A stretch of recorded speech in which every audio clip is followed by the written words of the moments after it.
విశ్రాంతి దినం ఆదివారం కాదు.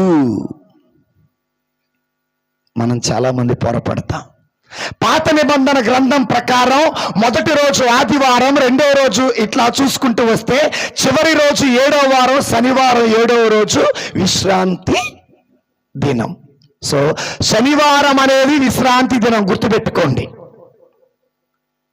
యేసు ప్రభు వారు శుక్రవారం చనిపోతే శనివారం రోజున విశ్రాంతి తీసుకుంటే ఆదివారం రోజున తిరిగి లేచారు. తండ్రి దేవుడు 7 రోజులు సృష్టించేస్తే 6 రోజులు సృష్టి చేసిన దేవుడు 7వ రోజున విశ్రాంతి తీసుకున్నాడు. విశ్రాంతి దినమనగా శనివారం.